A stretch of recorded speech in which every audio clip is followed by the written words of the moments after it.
Sekolah Harapan Bangsa terletak di Desa Lembah Sari, sebuah desa kecil yang jauh dari pusat kota. Bangunan sekolah ini terlihat sangat sederhana, dindingnya sudah retak dan catnya mengelupas, sementara atapnya sering bocor. Papan tulisnya sudah kusam dan pecah di beberapa bagian, dan tidak ada lemari untuk menyimpan buku. Guru-guru di sekolah itu juga bekerja dengan penuh dedikasi.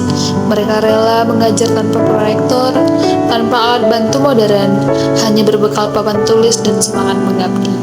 Meskipun sekolah Harapan Bangsa tampak jelek dan serba kekurangan, semangat para siswa dan guru di sana menjadi bukti bahwa pendidikan tidak selalu bergantung pada kemewahan fasilitas, tetapi pada kemauan untuk belajar dan mengajar dengan hati.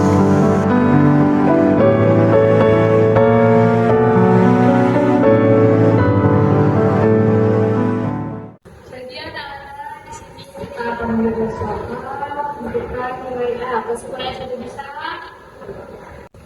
Bu, nggak nampak Bu, papan tulisnya kurang.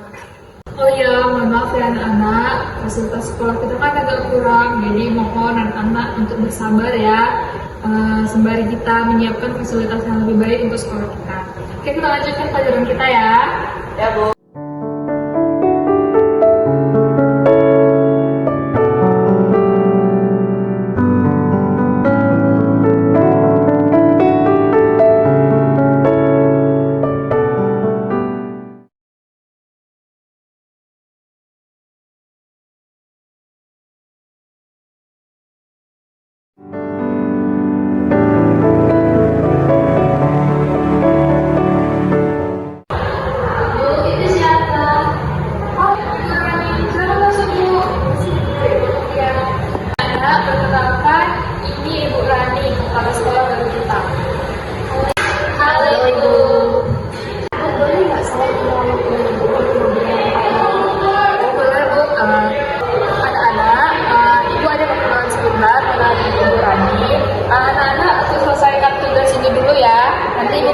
Tugasnya sudah selesai. Oke?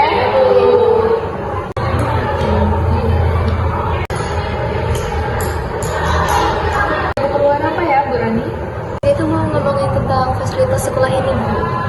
Oh iya, Bu, mengenai fasilitas di sekolah ini, memang fasilitasnya belum memadai.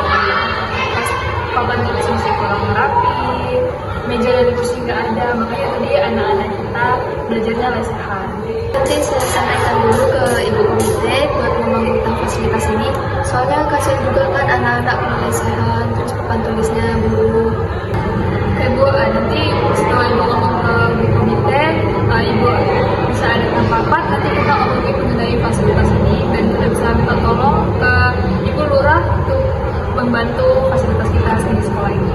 Terima kasih ya Bu. Kalau gitu saya permisi Bu. Oke, terima kasih ya Bu. Permisi Bu. Jadi gini Bu, tadi kan saya melihat fasilitas di sekolah kita kan. Nah ternyata mereka itu nggak ada kursi, nggak ada meja, terus papan tulisnya juga buruk. Bu Sari juga mengeluhkan, kasihan sama mereka. Nah terus Bu Sari itu ngajak saya buat rapat, jadi saya juga ngajak beberapa guru untuk rapat. Nah menurut Ibu itu kapan ya waktu yang tepat buat rapat, biar saya bisa mengundang beberapa warga sama Ibu Lurah. Setelah itu saya akan menentukan waktu yang tepat untuk rapat. Oke, terima kasih Bu. Sama-sama.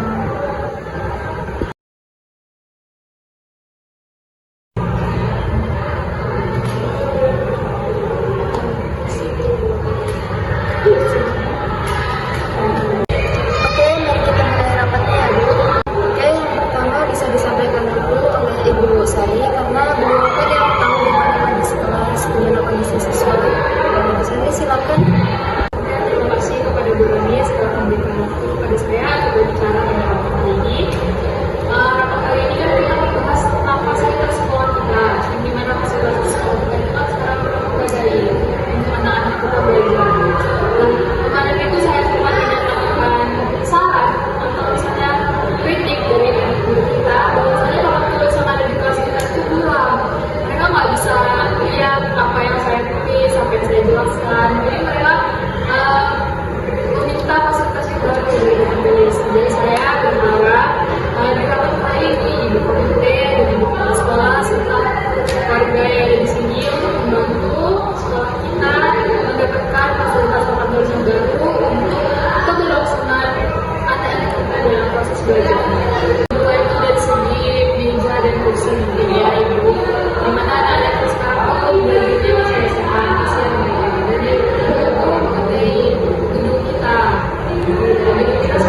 bangunan bangunan kita.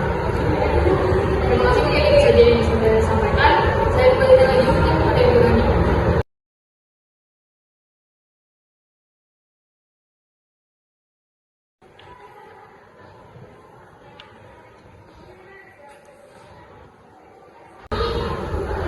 Permisi.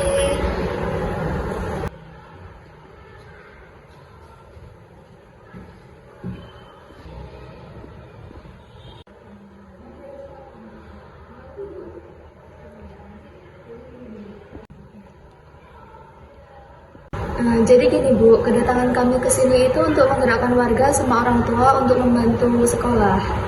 Asal jelas kebutuhannya, saya siap membantu. Iya Bu, dari segi sarana dan prasarana untuk di sekolah kami itu masih kurang dari segi papan tulis, kursi untuk belajar dan meja itu kiranya Ibu bisa membantu untuk melengkapi fasilitas yang ada di sekolah kami. Oke, saya siap membantu. Saya akan menggerakkan warga untuk membantu melengkapi fasilitas sekolah. Baik, terima kasih ya Bu sudah mau mendengarkan permintaan kami. Kami izin pamit dulu. Silakan. Kami pamit ya Bu. Heart beats fast, colors and promises. How to be brave? How can I? Nothing feels better than this. Nothing feels better. Bu, akhirnya setelah 2 tahun pembangunan sekolah sudah selesai. Baik, terima kasih Bu telah mengupayakan untuk pembangunan fasilitas sekolah kita ini. Semoga anak-anak juga nyaman belajar di sini. Dan untuk pada anak-anak, Ibu pesan fasilitas kita kan sudah memadai. Jadi kiranya kalian juga semakin semangat untuk belajarnya. Gak ada alasan lagi untuk gak nampak apa yang Ibu jelasin. Semangat untuk belajar masa depan kalian ya.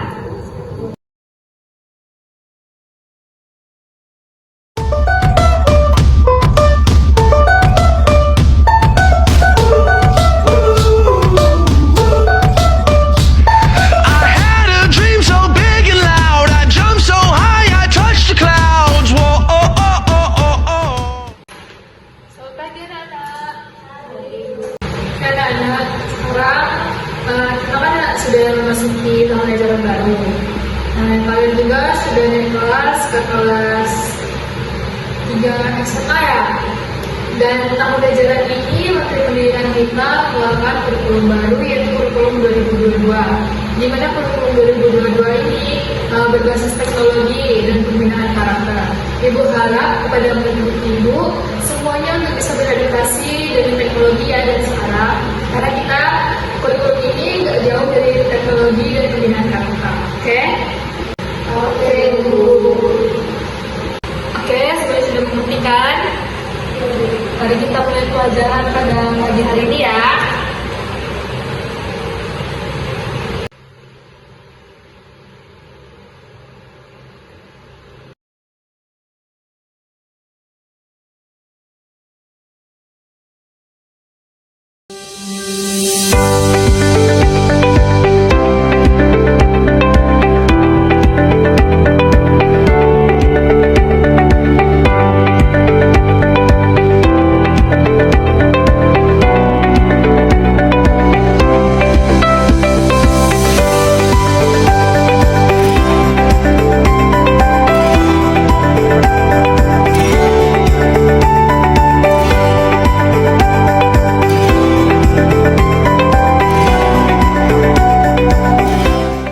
Pelajaran pada hari ini kita selesaikan sampai sini dulu.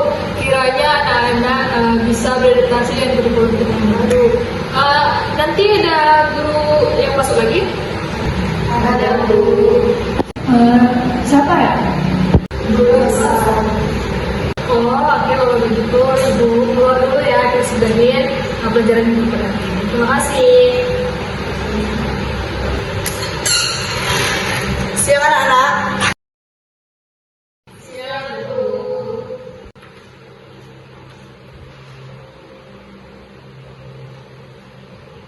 Belajar sama siapa anak-anak? Bisa, Ibu. Yaudah sekarang kita mulai belajar ya anak-anak. Ya, Bu. Anak-anak, kalian ada yang tahu nggak sih gimana cara pakai laptop? Nggak tahu. Aduh, gimana ini? Ibu juga nggak bisa soalnya. Ini juga tadi ibu pinjam dari Bu Sari. Melvi, tolong panggilkan Ibu Sari dong nak. Suruh dia bantu ibu buka laptopnya ibu nggak bisa soalnya. Ya, Bu. Saya panggil.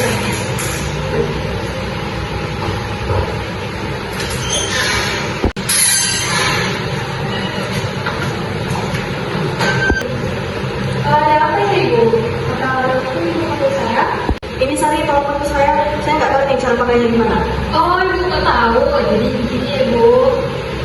Bukanya ini.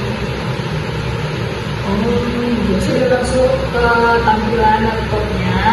Jadi Ibu bisa langsung buka PPT sudah Ibu kerjakan semua kan dan jelaskan kepada Ibu. Itu bukanya di mana ya? Bukanya di bagian sini Ibu. Di sini nanti Ibu tinggal buka file ini. Berjalan dari malam dan mulai menjelaskan kepada Ibu. Begitu ya. Oke, terima kasih ya Sari. Terima kasih Bu. Saya panggil dulu ya Bu. Ya Sari. Ya, silakan Bu.